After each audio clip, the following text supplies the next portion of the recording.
talented people very, very cheap.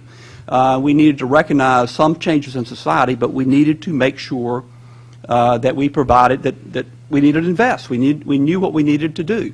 And we kind of knew. I think that the people who were involved in the decision about the core curriculum were the right people to have involved. One of the criticisms of A Nation at Risk is in this long list of people on the panel, there, on the commission, there was one teacher.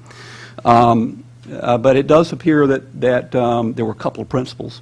It does appear that the right people were involved in this. It does appear that those are the right core curriculum.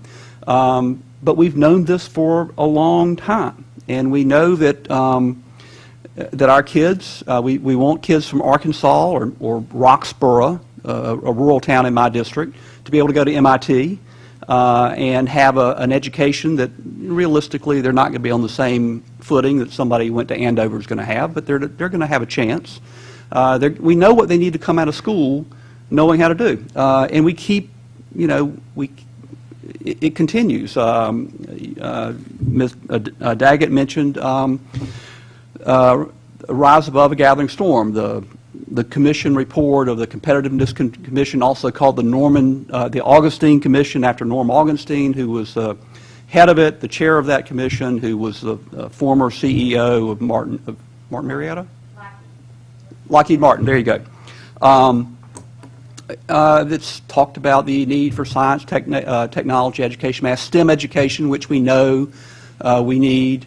President Obama's State of the Union a couple of years ago talked about what we needed to do to win the future. And I think we do need to win the future, but we're not going to win the future if anybody else loses the future. But we do know that our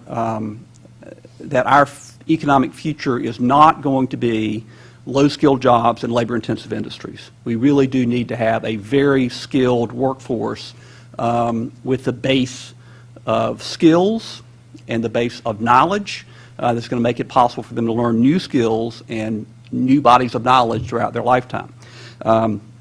We've known for a long time what we need to do. Let's do it. Thank you very much. And this is the time when we have questions coming in from Twitter. I'd also like to encourage people in the audience.